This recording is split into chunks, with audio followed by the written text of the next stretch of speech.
Finalmente, ya para concluir nuestro video, abordaremos la deseducación o la educación desde la perspectiva de Noam Chomsky.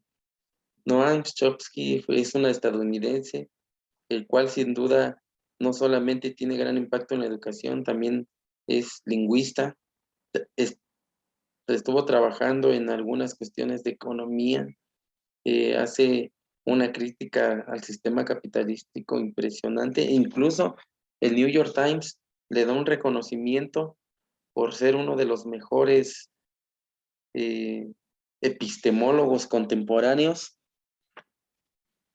Y sin más preámbulo, iniciamos con la perspectiva de la educación de Noam Chomsky.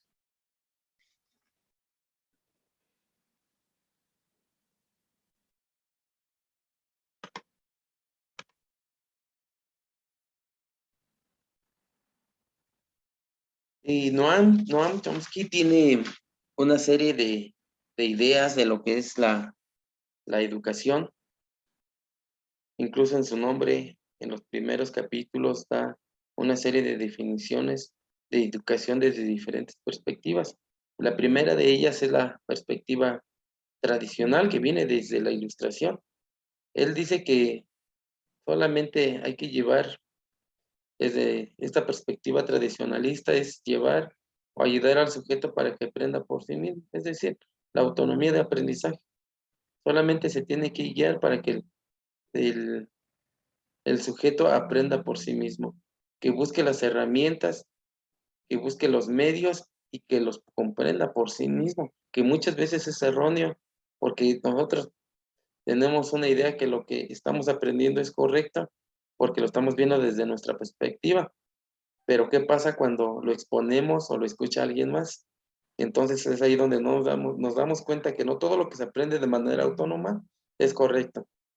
Eh, el segundo punto es el adoctrinamiento, un tema que a mí me parece sumamente de suma importancia, como su nombre lo dice, adoctrinamiento, y es prácticamente llevar al sujeto a un molde, el cual solamente tiene que seguir órdenes, tiene que ser moldeado de acuerdo a lo que nosotros queremos que haga, ya sea para un ente educativo, un ente social, un ente económico, un ente laboral.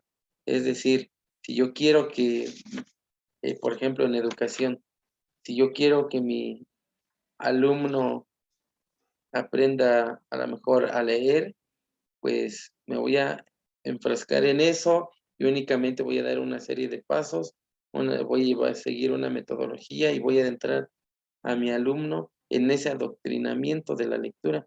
Es decir, que aprenda únicamente lo que yo quiero y no lo que él realmente necesita o lo que él desea. El siguiente punto es eh, educar para la libertad. Es precisamente una crítica que hace Noam Chomsky a estos dos primeros puntos, que es la cuestión tradicional y la cuestión del adoctrinamiento. Noam Chomsky dice que la educación tiene que ser liberadora, no hay de otra. Tiene que formar sujetos pensantes, sujetos que permitan ser independientes, sujetos que permitan tomar sus propias decisiones y por qué no participar en las sociedades para transformación. El siguiente punto sería, enseñas o sea, ¿para qué? Docente, ¿tú para qué enseñas? ¿Para un tradicionalismo o para un adoctrinamiento? ¿Para que el niño solamente siga órdenes? ¿O educas para la libertad? Propicias en esos alumnos el pensamiento crítico sobre todo, el pensamiento reflexivo, lo pones en ese conflicto cognitivo para que el niño pueda pensar, crear y generar nuevos conocimientos, sus propios conocimientos, ver la realidad por sí mismo, analizar la realidad por sí mismo y día con día vaya creciendo ese pensamiento crítico.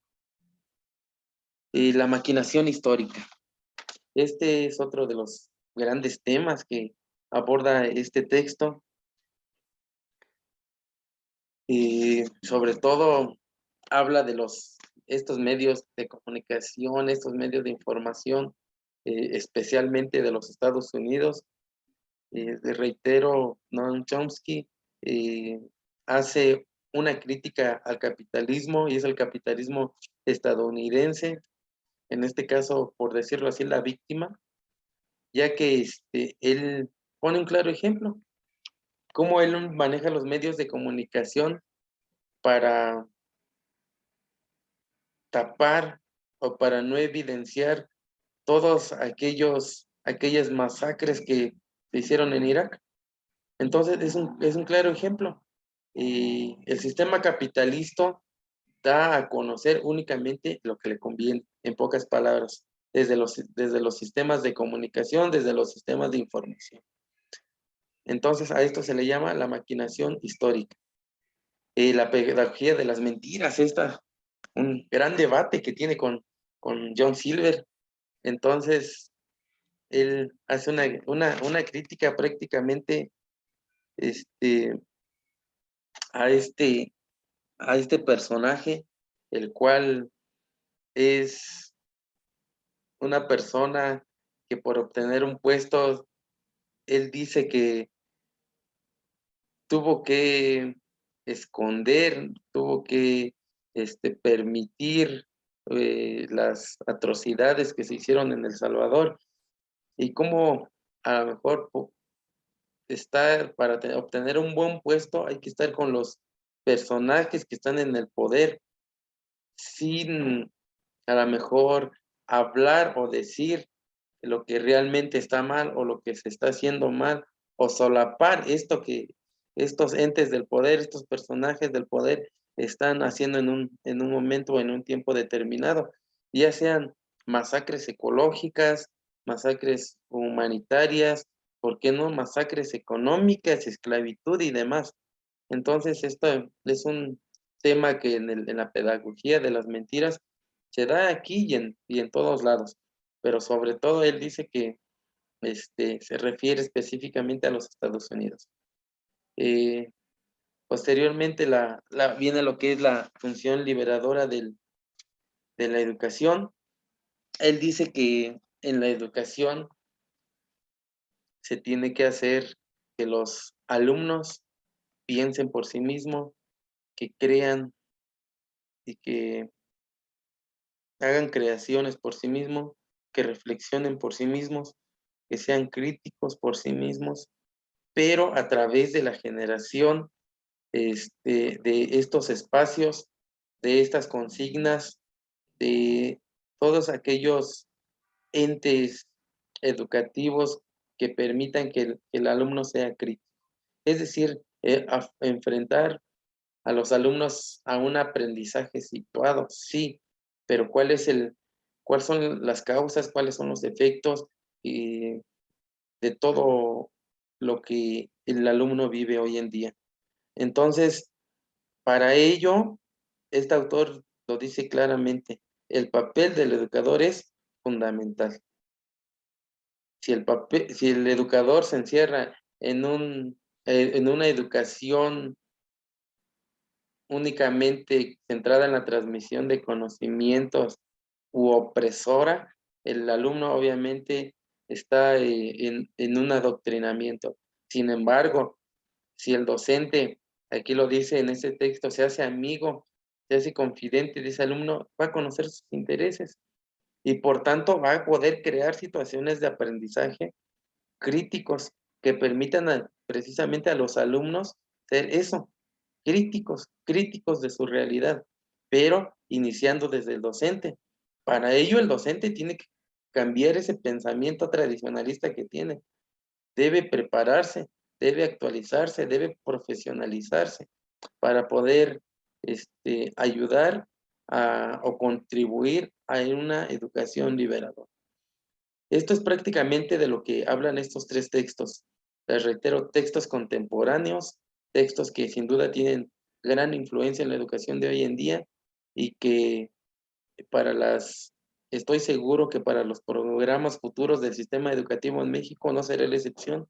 Allí estará, ya se nos acerca un nuevo programa de estudio para todos los niveles, se está preparando, se está cocinando y estoy con la plena certeza de que ahí estarán temas de estos textos, sobre todo del pensamiento complejo, sobre todo del pensamiento crítico y del pensamiento reflexivo.